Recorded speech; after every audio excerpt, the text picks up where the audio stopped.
Buenas tardes y saludos. Yo soy C.P. Smith, director ejecutivo de la Cooperativa Hidroeléctrica de Montaña. Quiero comenzar este convocatoria simplemente indicando en español que propuesta conferencia va a estar en inglés y pido disculpas por los hispanohablantes, dado que la solicitud de propuesta fue emitida en inglés. Vamos a continuar en esta reunión en inglés. Good afternoon, good evening. My name is C.P. Smith. I'm the Executive Director of La Cooperativa Hidroeléctrica de Montaña. Welcome to the pre-proposal conference for the Microrred de Castañer project. And we are recording this pre-proposal conference right now. And now I would like to present the Executive Director of EDEC in Puerto Rico, my friend, Carlos Alberto. Well, thank you very much, C.P. Smith. Good afternoon, everybody. My name is Carlos Alberto Velázquez. I am the Program Director for the Interstate Renewable Energy Council, and we'll be sharing the information about this wonderful opportunity for the microgrid in Castañer today with our friends from the La Cooperativa Hidroeléctrica de la Montaña. Okay, with that, we're going to continue on. This is for the request for proposals for the Proyecto Reenfoco Phase 1A. And this will be the agenda for this meeting. And then continuing on, we will continue on with the background. Carlos? So, you know, one of the things when we look at the background, what I really want to share with the group tonight, this evening, is more of a sort of a context of the reason why La Hidroeléctrica La Montaña, Interstate Renewable Energy Council, and La Comunidad Castañer are here today presenting to you this, what I think is a wonderful opportunity to move forward renewable energy in the context of a community-centered microgrid, right? So, putting a little bit of context behind this, I would share with you that as a reminder that after Hurricane Maria, you know, about $50 to $60 million in philanthropic funds were donated to Puerto Rico to create, you know, to build out dozens, if not hundreds, of photovoltaic and storage systems and projects in Puerto Rico, to include schools, first responders, police stations, medical clinics, etc. In fact, about 9 megawatts and 12 megawatt hours of storage were added using these donated funds. Now, those were funds that were donated to public services, providers of critical and essential services from the public component. But as we know, the private component in Puerto Rico also offers a lot of critical services, certainly in our rural and our more remote communities. So, and there's thousands of farmacias, there's thousands of small bakeries and those sort of businesses in Puerto Rico. So the United States Department of Economic Development, specifically the EDA, empowered us to work with communities to identify the business sectors in these areas that would be interested in exploring microgrid models for their energy resiliency using this sort of request for proposal model and the level of community self-management that's going to be evident in this project. So Castañer is the first one that we're going to be presenting. And I want you also to know that IREC, Interstate Renewable Energy Council, our organization, is already in the process of choosing the second community. And in several weeks, we will be announcing it, and we'll also take it to proposal stage. And I would close out the context by just noting that as an observation of the importance of working these projects closely with the interests of the community in mind. I want you to know that this project had originally been authorized for a maximum of 75 kilowatts. And in conversations with our supervisors and our superiors in the United States, a 200 kilowatt plus system has been approved. So that in itself is a gain for the benefit of the community and for the benefit of the solar industry in Puerto Rico. CP, if you will, please, to the next slide. All right, let's go ahead and present the Comunidad of Castañer. This is the community that we're going to be working on. and working with. It's a rural community set in the Cordillera Central of Puerto Rico, and it bridges all those four municipalities. It is not quite a municipality, and it is certainly a lot more than a barrio. And I would call it, when you go there, when you go visit the place, you will see and immediately feel a sense of community and a peace and understand its rich history. It's really a place of enchantment, and that's how it feels when you go there. And I would add that the Castañer business sector is the correct community to present for a project of this type.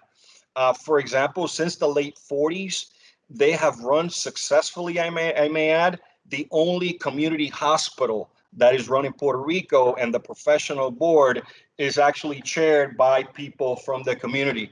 I would also add that they're very engaged in their community affairs. The school principals, school teachers are very involved in community life, and the business sector becomes the lifeline of their critical needs during times of storm. So this is the perfect place to be presenting this project. CP? Thank you. And let me just continue on by adding that Castañer, after the passing of Huracán Maria, went 6 months without electricity. And if that wasn't enough, they also suffered the indignity and the challenge of losing electricity regularly. And because their service, I would say that their service provider actually comes from different municipalities, depending on what part of Castañer goes out, often they are out of electricity for 3 or 4 days. So resiliency in terms of this project isn't just an answer to Huracán Maria. This is also an answer to the lack of consistent resiliency for the community of Castañer, which gets us to La Cooperativa Hidroeléctrica de Montaña. La Cooperativa Hidroeléctrica de Montaña is Puerto Rico's first electric cooperative, and actually the first in history to also receive a 501c12 designation in the island. We've really been opening the path for all other community organizations, including electric cooperatives, being at the forefront. We participate as an intervener at the Energy Bureau, and we also have 2 principal projects. Hidroenergía Renace, which is the acquisition, management and improvements of the hydroelectric plants in Caunillas and Dos Bocas, and then also our Proyecto Reenfoco, Resiliencia Energética Fotovoltaica Comunitario, that roughly translated is community resilience through photovoltaic energy. And that project is phase 1A launching in Castañer. So the expectation here is that we will be able to work as the lead on this, and we will eventually be the off-taker for this solution when it's completed. Thank you, CP. So in terms of the Interstate Renewable Energy Council, I would add that we're very involved and committed to the Puerto Rico's transition from our current 4% renewable energy to 100% renewable energy over the next 30 years. That's what's called for by the RPS by 2050. That includes working with the banking, with the cooperative, with the investment sector to improve solar financing, which is so needed in these projects. That also includes working with the solar training providers to improve and increase the solar workforce to over 15,000, which is the projected workforce that's needed in order to implement the RPS by the year 2030. And that also includes getting these complex projects accomplished and done in a successful manner, making sure that the underserved communities of Puerto Rico also benefit from solar. Next slide, please. Let's quickly identify what the objectives for the Microrred de Castañer project are and shall be. And by the way, anytime CP or I speak about the Comunidad Castañer, we're certainly reflecting the concerns, the needs, and the determinations of the Comunidad Castañer. So when we talk about the objectives, these are objectives that have been cleared, that have been vetted, that have been directed by the community, the Castañer. So we start out with providing the community with improved energy resiliency.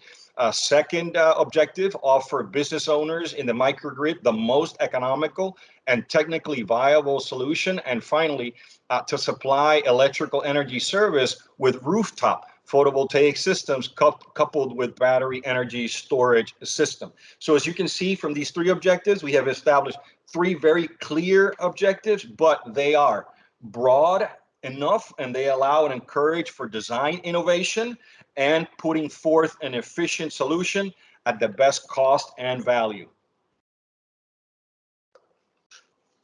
Thank you, Carlos. Next. This project bakes into it all kind of innovation. Not only is this actually a cooperation between IREC and La Cooperativa, which of course is also, first in terms of innovation, but it's the first microgrid that is not going to be based 100% on donations.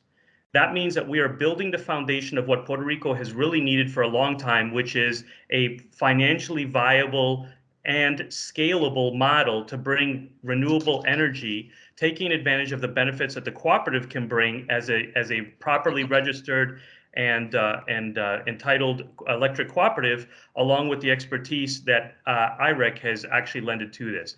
So there's a number of things in this request for proposal that actually also lends itself to what we hope is innovation from our prospective contractors.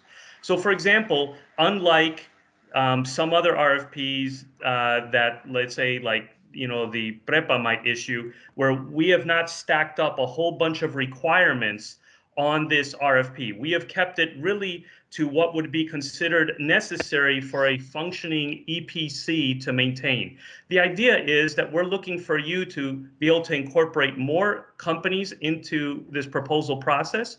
We're also hoping that organically within the potential companies that would provide these services, collaboration, especially on the smaller end. And we're especially looking to bring in what would be non-traditional players, because we believe that this microgrid is the first step in actually bringing an energy transformation that could be wider in Puerto Rico, because as Carlos pointed out, there is going to be a lot of need out there, and we have to develop within Puerto Rico the capacity to supply that need.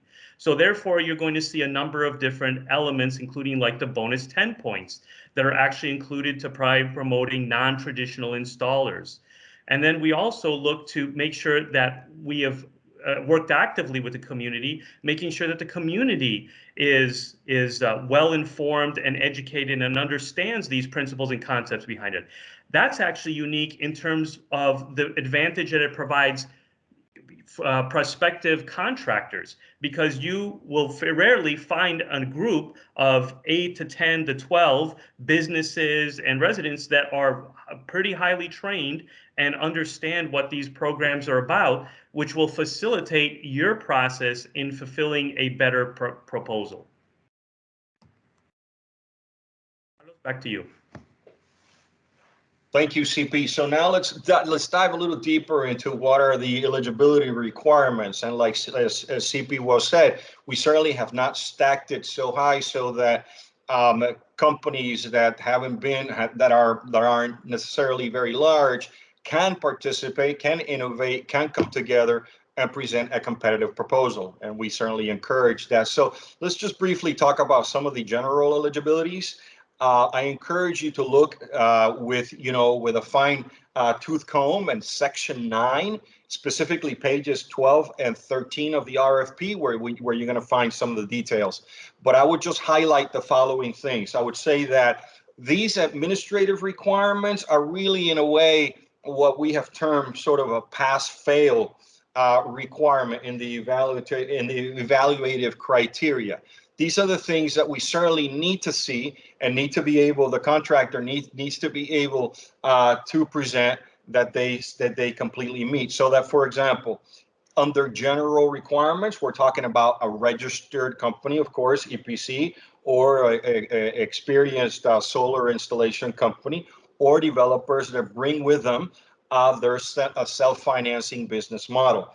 Certainly, we're looking for experience, and when we're talking about experience, we're talking about a broad spectrum of experience. So we're talking about design, we're talking about permitting, we're talking about structuring a preventive and a corrective maintenance program over the long term. We're talking about the capacity to stay engaged with the community on the long run, installations that involve some construction work, and certainly build a successful relationship, however we term the word successful, with the permitting and with the evaluating agencies in Puerto Rico, primarily LUMA and PREB for the microgrid type work. And in terms of the professional certifications, most certainly we're looking to see EPCs and companies that have people who are certified, who are licensed engineers or certified installers as per Regulation 7796.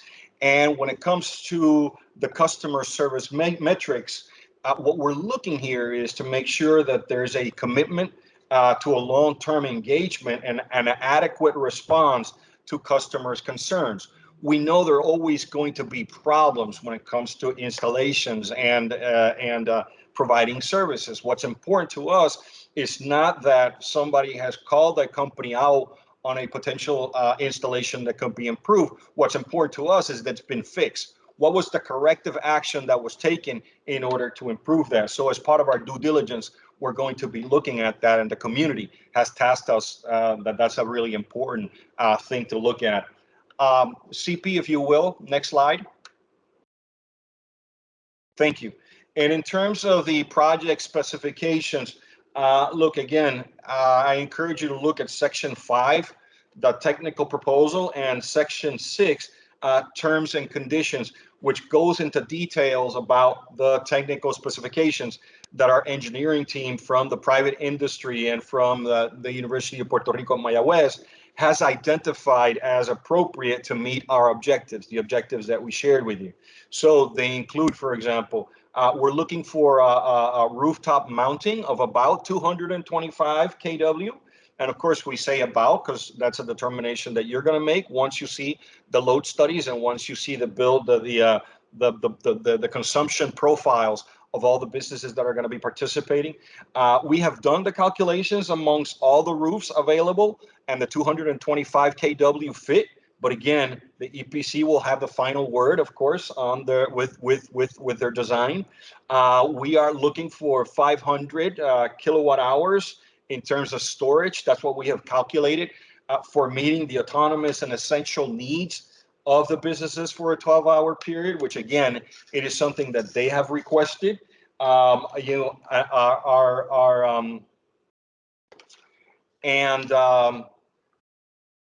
Right, and there's going to be 8 commercial and eight businesses and 4 residential type structures that are located adjacent to some of these buildings. So you're going to be able to see these in a map, and you'll be able to see their consumption, their energy consumption profile.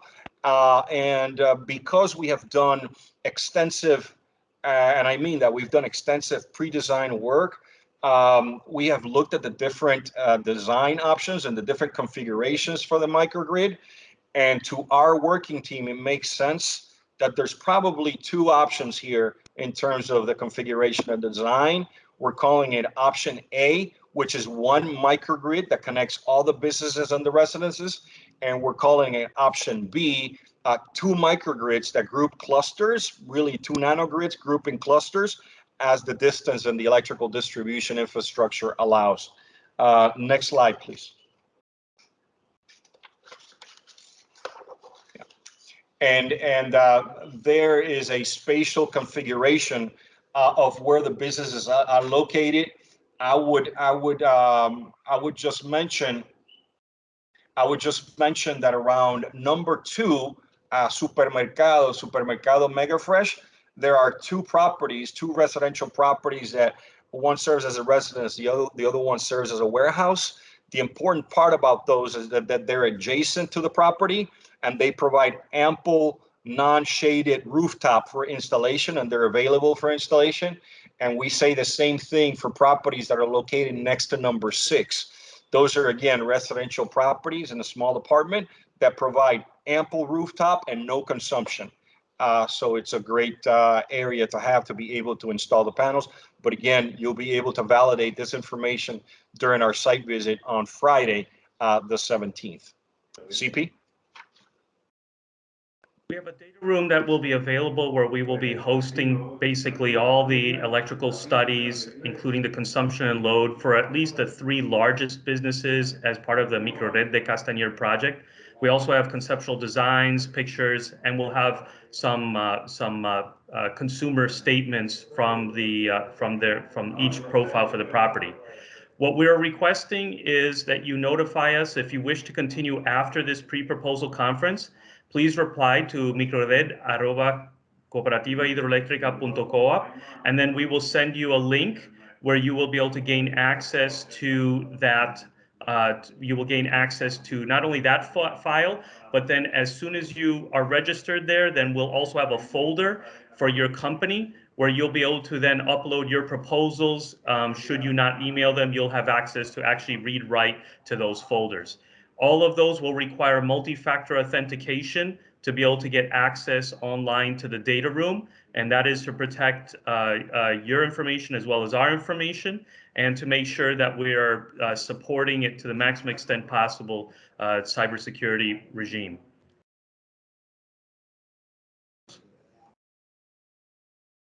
Okay, fine, great. And now let's talk about some of the information or the criteria that the community has understood that is critical in order for this project to be a success and meet their objectives. Clearly, like we said before, there are two. Well, we talked about the administrative requirement that certainly there's a pass-fail criteria. We have to see that from everybody. If the administrative requirements aren't there in your proposal, then unfortunately, we deem it a non-responsive proposal, and it's not going to be fully evaluated. And then we welcome and we encourage all companies to lean on safety. Safety is a critical component for us as the sponsors of these projects, certainly for the Hidroelectrica and most certainly for the community. So those are two important considerations when you're putting together the proposal under pass-fail criteria. We will not be assigning points. We want to see this covered in the proposal. And then specifically around the proposal evaluation criteria, we've identified 5. We talked about experience before, 25 points for experience within the context of similar projects in the past. Microgrid design, 25 points. Again, adhering to best practices, tier 1 equipment, etc. Important for the microgrid design, so that's 25 points. In terms of project costs, we're really talking about project value. So, a $650,000 proposal is not necessarily less competitive than a $600,000 proposal. It's a value proposition that we're looking for. We're looking for the proposal that best meets the objective of the community at the lowest price, right? Okay. And then in terms of evaluation and permits approval, that's 15 points. And then there, of course, we're talking about the process with the Puerto Rico Energy Bureau, with the municipality, with LUMA, to make sure that you the company demonstrates a clear understanding of the paperwork and the process that must be followed in order for these projects to be approved, right? And then in terms of schedule, we want to see that you bring forth a reasonable, well presented, comprehensive plan that gets you to meet the milestones of the project and gets us very close to completion by the end of Q1, quarter 1, March 2022. CP. Continuing on, we have the bonus criteria, which can be up to, at the selection committee's sole discretion, an additional 10 points that can be used to any proposal that includes any of these options. Now, the reason why we want to include these options, as we pointed out before, is to be able to make sure that we are generating and developing the industry of the future that Puerto Rico needs. And that also means giving special consideration to other factors that may typically not have been applied here within Puerto Rico. So, for example, one of the first factors is if we could have a business location or service within 50 miles of Castañer. One, that's to improve the service level agreement response time for the community of Castañer. Castañer has experienced days without electricity after an electrical service interruption. We want to make sure that we're not going to address that issue by trying to encourage businesses to have a location that would be within that reasonable response time, which we define within 50 miles of the poblado of Castañer. The next one is we want to see that the business has a commitment to a diversity and inclusiveness in its hiring and promotion policy. That we believe that that's a fundamental core value that also applies to any, especially in the case of the cooperative, any cooperative, as we're trying to make sure that we're benefiting and growing the community as well. We want to make sure that this project brings the entire community along, and that also means that we hope that our potential prospective contractors will also be able to reflect that in their policies. If you are able to collaborate, or if you are a worker-owned cooperative, a union shop, a certified benefit corporation, a historically underutilized business such as woman or minority, and let's be honest here, we all know on the island, everybody practically qualifies and their minority status. What we're looking for is that separation that really distinguishes how a company in Puerto Rico is actually making sure that they're trying to develop and encourage the development of historically underutilized businesses.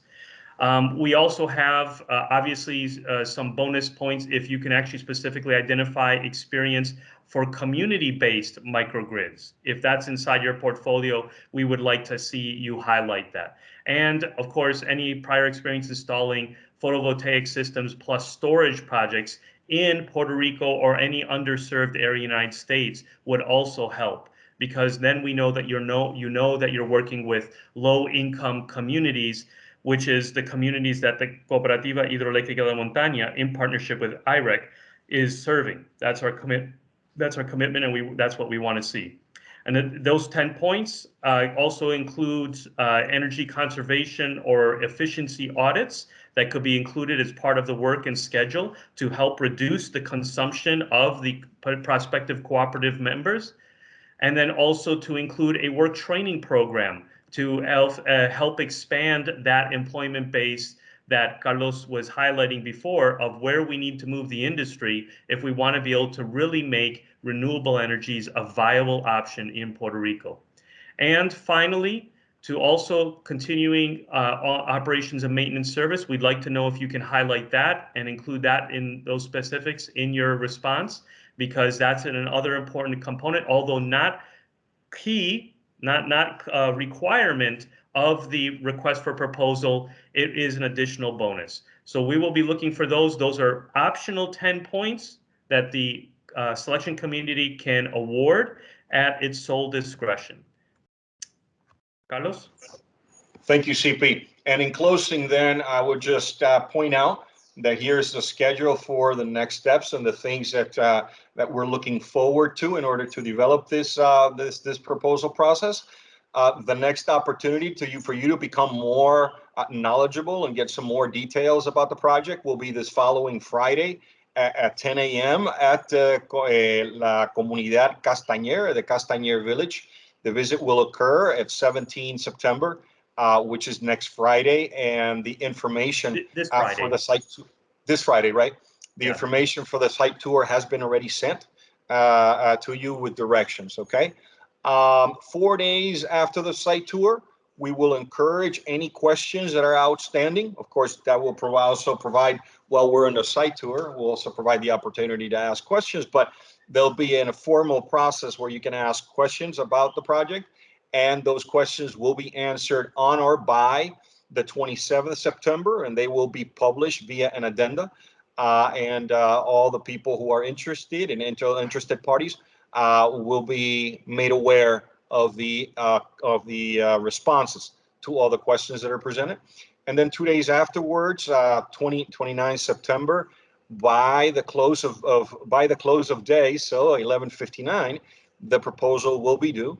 The selection committee is looking at evaluating the proposals by the 13th of October and notifying the selector winner by 22 October 2021. Now, the important part about this pre-proposal conference is the one about opening up the floor for questions. So CP, if you will, please, next slide. Let me just follow up with that before we transition to the questions and answer Sure. about the dates. One thing to everybody here that has made it into this pre-proposal conference, you have also been invited to the site visit this coming Friday at 10 o'clock in the morning. If you have not received that invitation, again, contact us at microrred@cooperativahidroelectrica.coop, and then we will be able to make sure that we get you onto that list. But there you're going to have the latitude, longitude, and the location where we'll actually meet, and we will kick off promptly at 10, just like we promptly kicked off this presentation at 1700. We will respect your time, and we ask your cooperation as well so that we can get that going and maximize your benefit of that site visit. The other thing that I think is important to recognize that is not necessarily on that calendar, because that's the time schedule for the RFP, is where we want this project to conclude. So definitely in the RFP, highlighting that we want the project completed by the end of no later than the end of the Q1, first quarter of 2022. We want construction to begin before the end of this calendar year. But let's be honest, if we can find a prospective contractor that is well organized, with the past experience that I professionally have had and also consulting with other engineers, there is no reason for that project to go that long. We're leaving that for contingencies, but really we're also looking for leadership here, recognizing that this community needs resiliency yesterday.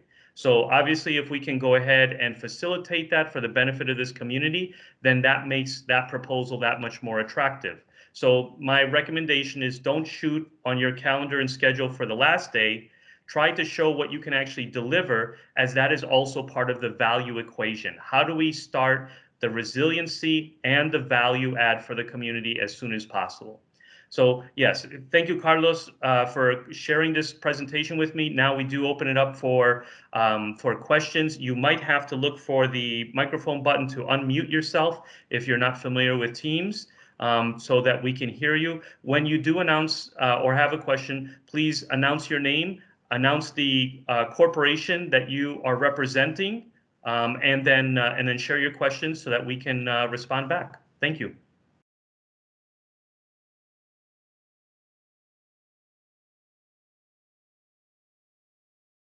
Another option that you have also, if you go into the icons, you can also raise your hand, and we can call upon you if you raise your hand.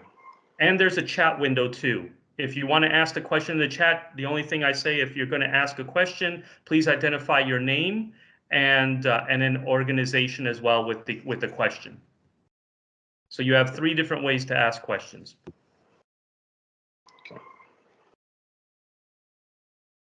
And I think Carlos and I would be very disappointed if we did such a great job with this pre-proposal conference that there are literally no questions.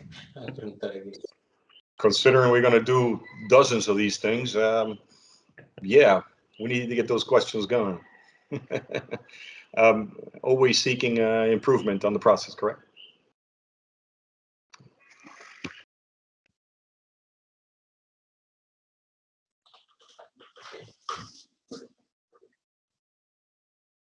Okay, so we have Miranda. Miranda, you're not on mute. If you can please share your name, your organization, and your question, please. Saludos. Ok, José Miranda, la compañía es Borinte,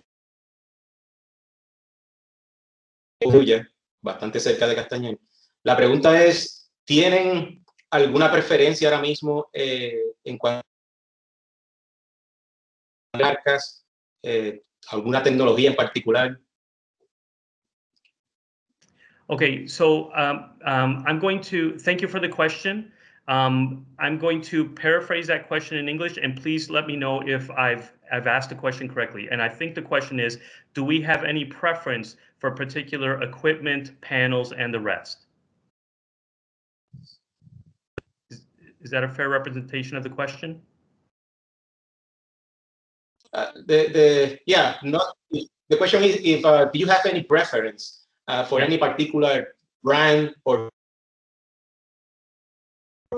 that we should be thinking about when working on the proposal?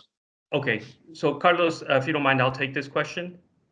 So La Cooperativa Hidroeléctrica de Montaña is visualizing a enduring relationship with the community and also being responsible for maintaining these systems for the 20-year lifespan that we expect.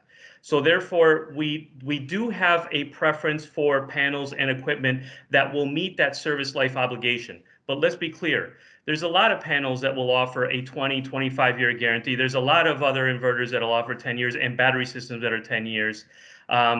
So the guarantees in many respects are very uniform in the industry.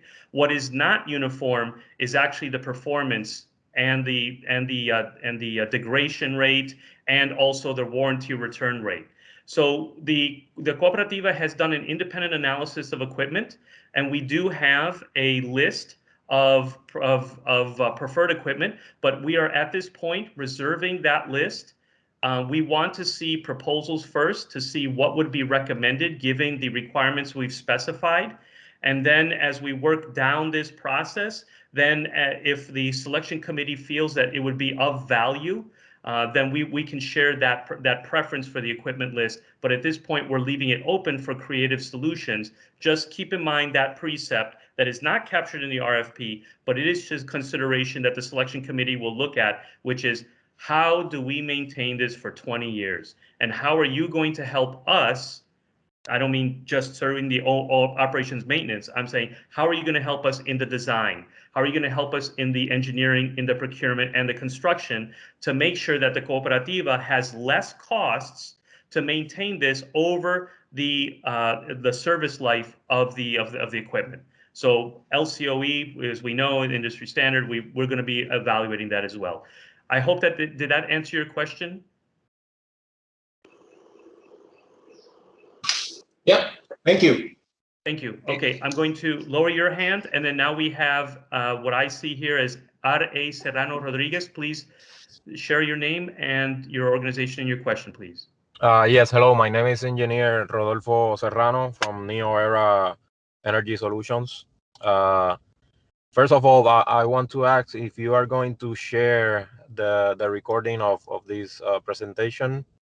And second, if the cooperative is willing to accept that small companies join together as a joint venture kind of thing to submit for this RFP. Carlos, if you don't mind, I think I can answer this one again. Okay.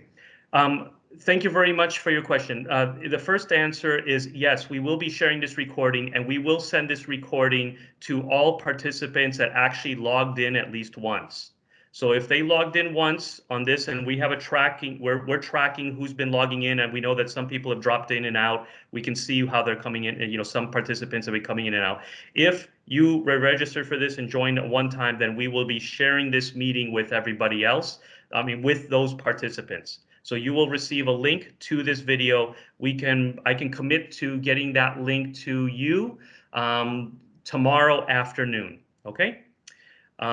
The second question, part of those bonus points implicit in there is to encourage just exactly what you talked about. His question, one of the questions was, does the cooperative and the selection committee look favorably upon small companies joining together in, like, to call it joint ventures or in some kind of consortium to answer to the RFP? And the answer is absolutely. One of the reasons why we didn't load this RFP with all these highball insurance requirements and bonds and bidding bonds, there's no bidding bond in this, and that's intentional. Because we want to encourage the small companies that are trying to get a foothold in the renewable energy industry to be able to propose a competitive bid.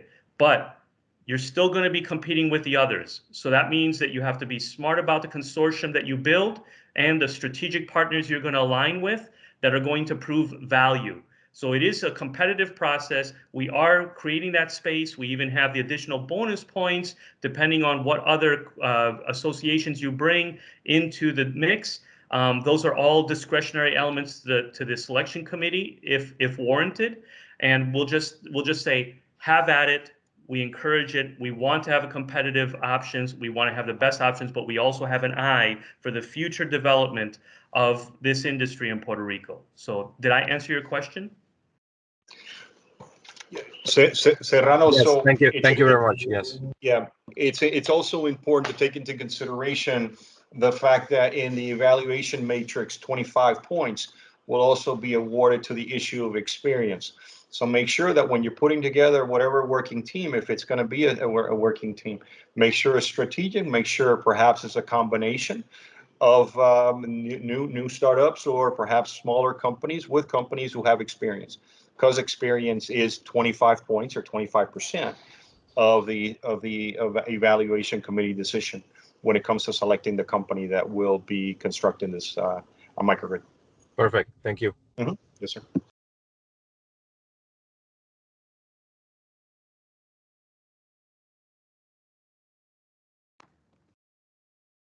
I also see somebody from Melpro.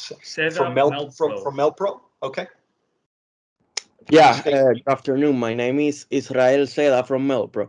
And I have a question about the spacing on the roofs. Is it, how flexible is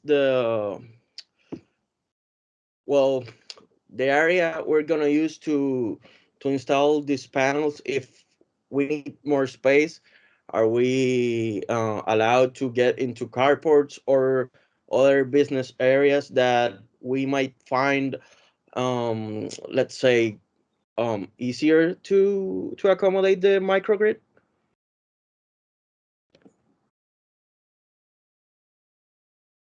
Carlos, if you want to start on this, then I can follow up. Sure. Thank you. Great question, Israel. We really appreciate that question. Again, we did extensive pre-design work. You know, our team did extensive pre-design work, and we've identified the fact that we can get all 225 kW on the available rooftop. However, this is a proposal to the EPCs, and if you, in your analysis and your design, you establish that it's more cost effective to do carports in certain areas, and you put together a proposal that's competitive, absolutely, it will be worked. It will be looked at. Absolutely. Yeah, there is the question. The answer is there is flexibility. There is flexibility.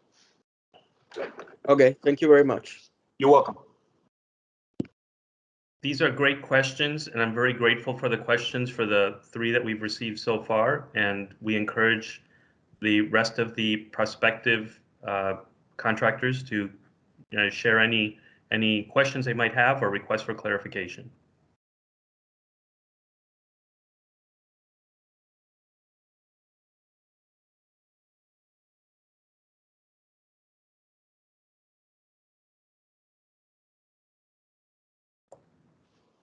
Carlos, seeing that there's no further questions.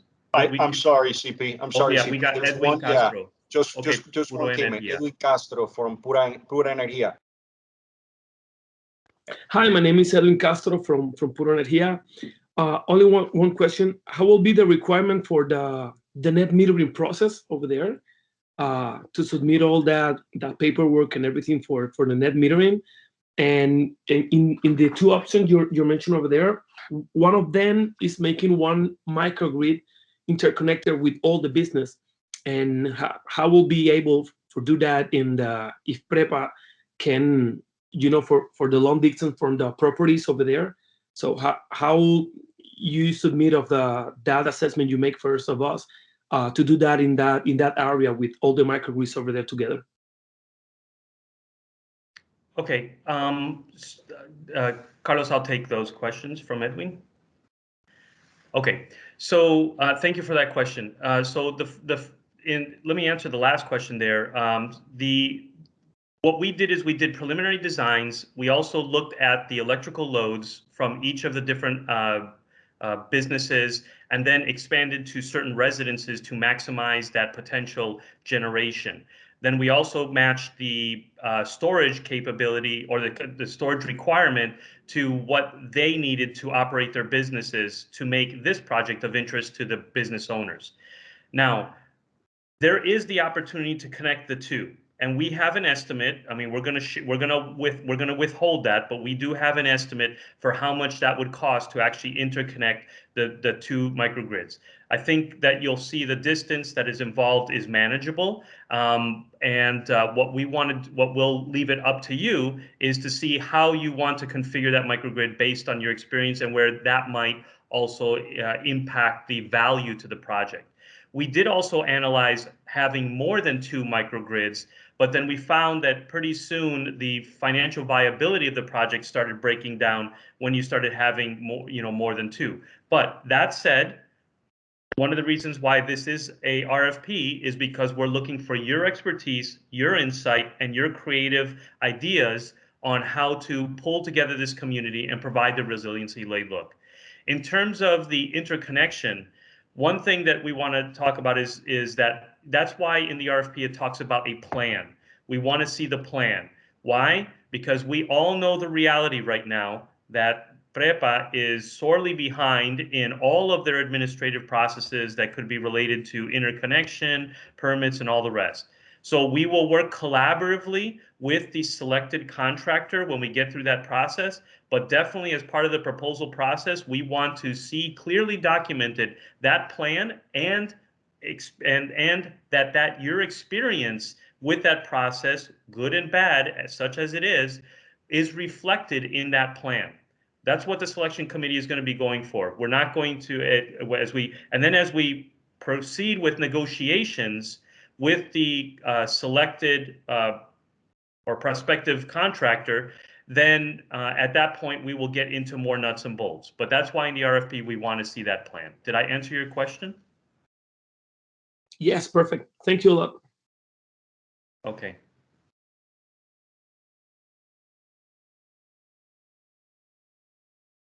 Any other questions? Let me do a quick look of all the participants. I don't see no other hands raised, CP. Well, maybe we can return 12 minutes of their day back to them. So do you want to close, and I'll finish up with the last comments if you want to share anything, Carlos? Thank you. I appreciate that, CP. Again, here's an interesting historical context where, we have identified the fact that there's hundreds and thousands of private businesses that provide essential services to their residences and to their areas. And here's an opportunity for the solar companies, small and large, to come together and to provide solar plus storage services and benefits to formerly underserved clients. La Cooperativa Hidroeléctrica and IREC are very excited to be working together in making sure that this becomes a reality. And keep in mind that this is the first step. Castañer is just one of the many other communities that are going to be presented over the next few months. So looking forward to your questions in the more formal process. We encourage you to go there on Friday so you can actually take a look at the community and meet the shop owners and ask them questions directly and see how excited they are about the project. And looking forward to meeting you in person, and we'll see you on Friday. Thank you, Carlos Alberto. And I'll just close building upon what Carlos said.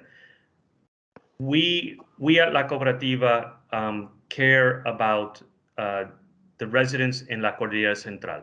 Our mission is to provide cost-effective, resilient energy from renewable sources for those that were forgotten after Huracán Maria. And we are looking for people that are as passionate and will love this project as much as we do, because this is the first step of many with the La Cooperativa Hidroeléctrica Montaña. Please understand, this pilot program, it's not a one and done, just like Carlos was saying. This is the first pilot program of what we hope to do 2 pilot programs. And then after that, we're doing 5 megawatts in our first phase. And then we want to repeat that 4 more times. So we are committed to transforming the center of the island. And to do that, using the cooperativist model with all the benefits that are encumbered with an electric cooperative, legally formed and incorporated, I think it's important to recognize that this is a long-term relationship. Now, in this case, what we're trying to do is prove up a lot of the hypothesis that all of us are well aware of in Puerto Rico. Is this viable? How do we do this to make it better for the people that will actually end up paying the rates? How do we do this as efficiently and as optimized a process as possible so that then we can reduce the costs, not just the cost of the projects, but also the cost over the lifetime, and also the time cost. How can we do more of these? We cannot, as an island, afford to do one of these projects every year and really have a transformation across the island. What we need is a wholesale commitment to a vision that is transformative. And the cooperative has been an agent of transformation, an agent of change. And we're asking for you to join us with our partners, IREC, to make sure that we can actually do that. So please join us on Friday. Please continue in the process and work on a very good proposal, because we are going to be actually making a market. And that is a real privilege that all of us have to do in Puerto Rico. So thank you for joining us. And again, as one last recap, if you wish to continue with the process, please respond at microrred@cooperativahidroelectrica.coop, and then we will send you an invite to the data room. And then we look forward to seeing you on Friday for those that are going to continue with the process. Thank you and good evening. Buenas tardes a todas y a todos. Muchas gracias. Gracias, buenas tardes a todos, gracias por todo. Buenas tardes a todos, buenas tardes. Saludos, Buenas tardes a todos. Saludos, Edison, cuídate mucho. Se cuidan, bendiciones.